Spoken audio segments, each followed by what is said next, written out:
Hello, May 19 അർദ്ധരാത്രി 160 kilometre സ്പീഡിൽ വന്ന പോർഷയുടെ ലക്ഷറി കാർ ഇടിച്ച് രണ്ട് IT പ്രൊഫഷണൽസ് അനീഷ് അവധിയെയും അശ്വിനി കോഷ്തയും കൊല്ലപ്പെടുന്നു.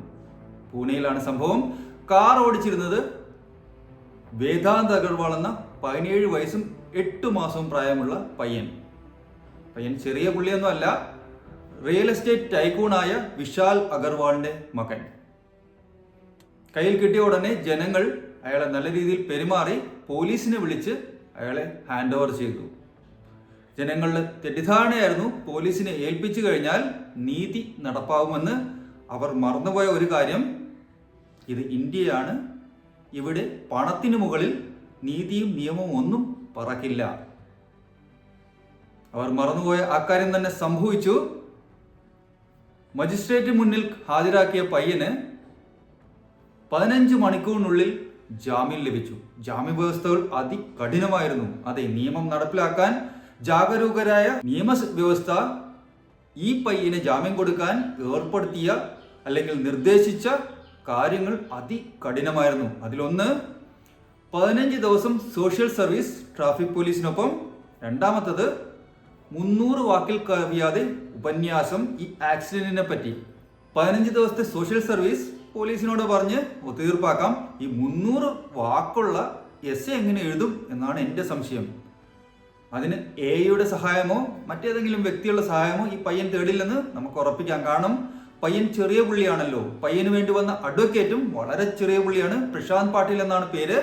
അദ്ദേഹം ഏറ്റെടുത്തിട്ടുള്ള കേസുകൾ വളരെ ചെറിയ സാമ്പത്തിക ശേഷി ഒട്ടുമില്ലാത്ത ആൾക്കാരുടെയാണ്. ഉദാഹരണത്തിന് ശില്പ ഷെട്ടിയുടെ ഭർത്താവ് ബിസിനസ്സുകാരനായ രാജ് കുന്ദ്രയുടെ പോൺ ഫിലിം നിർമ്മാണ കേസ്, ജിയ ഖാൻ സൂയിസൈഡുമായി ബന്ധപ്പെട്ട് ആദിത്യ പഞ്ചോളിയുടെ പുത്രൻ സൂരജ് പഞ്ചോളിയുടെ കേസ്, സുകേഷ് നാഗരാജുമായി ബന്ധപ്പെട്ട് നടി ജാക്ലിൻ ഫെർണാണ്ടസിന്റെ കേസ്. അങ്ങനെ ചെറിയ ചെറിയ കേസുകൾ മാത്രം ഏറ്റെടുത്തുള്ള പ്രശാന്ത് പാട്ടീലാണ് ഈ കേസ് ഏറ്റെടുത്തത്. കേസ് ഏറ്റെടുത്തു. അദ്ദേഹം കൊടുത്ത വാഗ്ദാനം നടപ്പിലാക്കി. 15 മണിക്കൂറിനുള്ളിൽ പയ്യൻ ജാമ്യത്തിൽ പുറത്തിറങ്ങി. പോലീസ് വാദിച്ചു ഈ പയ്യനെ അഡൽട്ടായിട്ട് കണക്കാക്കണമെന്ന്. അതിനുള്ള ഭേദഗതി നിർഭയ കേസിന് ശേഷം നടപ്പിലാക്കിയിട്ടുണ്ട്. ആ നിയമ ഭേദഗതി അനുസരിച്ച് ഒരു ഹീനമായ കുറ്റകൃത്യം നടത്തുന്നത് 16 വയസ്സിന് മുകളിലുള്ള ഒരാളാണെങ്കിൽ അയാളെ ഒരു അഡൽട്ട്, ഒരു മുതിർന്ന ആളായി കണക്കാക്കാം. പക്ഷേ ഈ പോലീസിന്റെ ഈ ആവശ്യവും കോടതി പരിഗണിച്ചില്ല. കാരണം എതിരെ നിൽക്കുന്നത് പ്രശാന്ത് പാട്ടീൽ എന്ന വലിയ വക്കീലാണ്. കോടതി പറഞ്ഞു ഇയാളെ അഡൽട്ടായിട്ട് കണക്കാക്കാൻ പറ്റില്ല, ഇയാളെ ഒരു ജുവനൈലായിട്ടേ കണക്കാക്കാൻ പറ്റൂ. ജുവനൈൽ ജസ്റ്റിസ് ആക്ട് അനുസരിച്ച് ഇയാൾക്ക് ജാമ്യം കൊടുക്കാം. അങ്ങനെ വേദാന്ത് അഗർവാൾ ജാമ്യത്തിൽ ഇറങ്ങി കൂളായിട്ട് വീട്ടിൽ പോയി.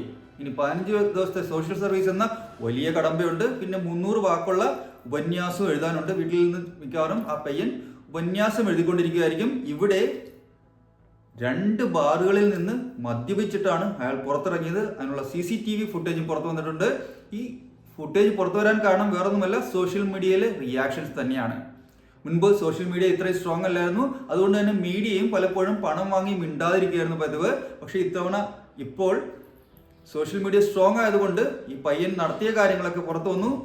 ഈ ആക്സിഡന്റിന് മുമ്പ് 2 ബാറുകളിൽ നിന്നായി മദ്യപിച്ചിട്ടാണ് പുറത്തിറങ്ങിയത്. അതിൽ ആദ്യത്തെ ബാറിൽ 48,000 രൂപയാണ് അയാൾ ചെലവാക്കിയത്. അതേസമയം മഹാരാഷ്ട്രയിലെ മിനിമം ഡ്രിങ്കിംഗ് ഏജ് 25 എന്ന് കൂടി അറിയുക. 25 വയസ്സിൽ താഴെയുള്ള ഒരാൾക്ക് മദ്യം വിൽക്കാനുള്ള അനുവാദമില്ല. അപ്പോൾ സോഷ്യൽ മീഡിയയിൽ ഇത്ര വലിയ ഇഷ്യൂ ആയതിനു ശേഷം മഹാരാഷ്ട്ര പോലീസ് ഉണർന്നിട്ടുണ്ട്. മഹാരാഷ്ട്രയിലെ ഉപമുഖ്യമന്ത്രി ദേവേന്ദ്ര ഫട്നാവിസ് ഉണർന്നിട്ടുണ്ട്. അയാൾ പൂനെയിൽ ചെന്നു വേണ്ട നടപടികൾ സ്വീകരിക്കാൻ പോലീസിനോടും പോലീസ് കമ്മീഷനോടും ആവശ്യപ്പെട്ടു. അതിനെ തുടർന്ന് ഇപ്പോൾ ഈ 2 ബാറുകളും മദ്യം വിളമ്പിയ 2 ബാറുകളും പൂട്ടിയിട്ടുണ്ട്. ഒളിവിലായിരുന്ന വിശാൽ അഗർവാൾ, വേദാന്ത് അഗർവാളിന്റെ അച്ഛൻ വിശാൽ അഗർവാളിനെയും അറസ്റ്റ് ചെയ്തിട്ടുണ്ട്. ഇനി മുന്നോട്ട് കുറച്ച് ദിവസം കഴിയുമ്പോൾ ഈ കേസിനെ പറ്റി നമ്മൾ മറക്കും. പൊതുജനം മറ്റൊരു കേസിന്റെ പുറകെയാവും. സോഷ്യൽ മീഡിയ ഇത്തരം കാര്യങ്ങളെപ്പറ്റി അധികം ഓർത്തു വയ്ക്കാറില്ല.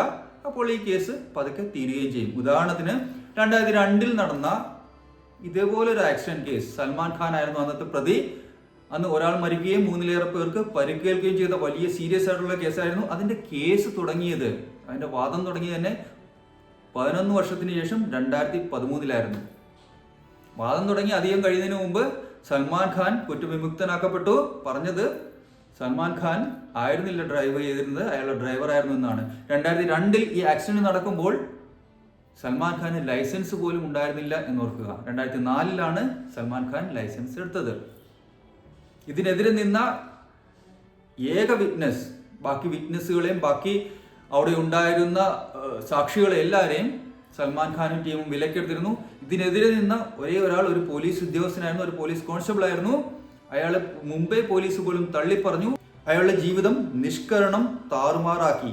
അതിനെ തുടർന്ന് സൈക്കോളജിക്കൽ ഇഷ്യൂ ഉണ്ടായ അയാൾ TB ബാധിച്ച് മരിക്കുകയായിരുന്നു. 30കളിൽ ആയിരുന്നു അയാളുടെ ഏജ് എന്നാണ് എൻ്റെ അറിവ്. എന്തായാലും ഈ കേസിനും ഗതിവിഗതികൾ മറ്റൊന്നുമായിരിക്കില്ല. കാരണം സാക്ഷികളായിട്ട് മുന്നോട്ട് വരുന്നവരെല്ലാം വിലയ്ക്ക് വാങ്ങാനുള്ള കഴിവ് വിശാൽ അഗർവാളിനും കുടുംബത്തിനുമുണ്ട്. സൽമാൻ ഖാന്റെ 10 ഇരട്ടിയെങ്കിലും ആസ്തിയുണ്ട് വിശാൽ അഗർവാളിന് എന്നാണ് പറയുന്നത്. അപ്പൊ പിന്നെ സാക്ഷികളെയും നീതിയെയും ന്യായത്തെയും വിലയ്ക്ക് വാങ്ങാൻ വലിയ ബുദ്ധിമുട്ടൊന്നും ഉണ്ടായില്ല. പ്രശാന്ത് പാട്ടീൽ തന്നെ അപ്പിയർ ചെയ്യും. പ്രശാന്ത് പാട്ടീൽ പയ്യന് നീതി വാങ്ങിച്ചു കൊടുക്കുകയും ചെയ്യും. ഈ മരിച്ചവരുടെ കുടുംബത്തിനും എന്തെങ്കിലും കാശ് കൊടുത്ത് ഒതുക്കാനുള്ള ശ്രമവും ഉണ്ടാവാൻ സാധ്യതയുണ്ട്. അപ്പോൾ ഇന്ത്യയിലെ നീതിന്യായ വ്യവസ്ഥയൊക്കെ ഇങ്ങനെയാണ്. നിങ്ങളുടെ കയ്യിൽ പണമുണ്ടെങ്കിൽ മണിക്കൂറുകൾക്കുള്ളിൽ നിങ്ങൾക്ക് ജാമ്യം കിട്ടും. നിങ്ങളുടെ ജാമ്യ വ്യവസ്ഥകളും വളരെ കഠിനമായിരിക്കും. ഇതുപോലെ 15 ദിവസത്തേക്ക് സോഷ്യൽ സർവീസ്, 300 വാക്കിൽ കവിയാതെ ഉപന്യാസം, അങ്ങനെയുള്ള വളരെ വലിയ കഠിനമായ വ്യവസ്ഥകളോടെ മാനദണ്ഡങ്ങളോടെ ആയിരിക്കും നിങ്ങളെ ജാമ്യത്തിൽ വിടുന്നത്. ഇന്ത്യയിൽ പണത്തിന് മുകളിൽ ഒന്നും പറക്കില്ല. ഇനി സോഷ്യൽ മീഡിയ സ്ട്രോങ് ആയിട്ട് എന്തെങ്കിലും ചെയ്താൽ മാത്രമേ എന്തെങ്കിലുമൊക്കെ നടക്കൂ, ആരെങ്കിലുമൊക്കെ ഉണരൂ, എന്തെങ്കിലുമൊക്കെ ആക്ഷൻ ഉണ്ടാവും. അതും ഇപ്പോൾ ആക്ഷൻ ഉണ്ടായിരിക്കുന്നത് ചിലപ്പോൾ ഇലക്ഷൻ കൂടി നടക്കുന്നതുകൊണ്ടാവാം. അല്ലെങ്കിൽ ദേവേന്ദ്ര ഫട്നാവിസ് പൂനെ വരെ പോയി പോലീസ് കമ്മീഷനെ കാണേണ്ട കാര്യമൊന്നുമില്ല, കാണുകയുമില്ല. അതിനൊക്കെ സാധ്യത വളരെ കുറവാണ്. എന്തായാലും വേദാന്ത അഗർവാളിന്റെ കേസിൽ എന്താണ് സംഭവിക്കുന്നതെന്ന് നമുക്ക് നോക്കാം. Thank you.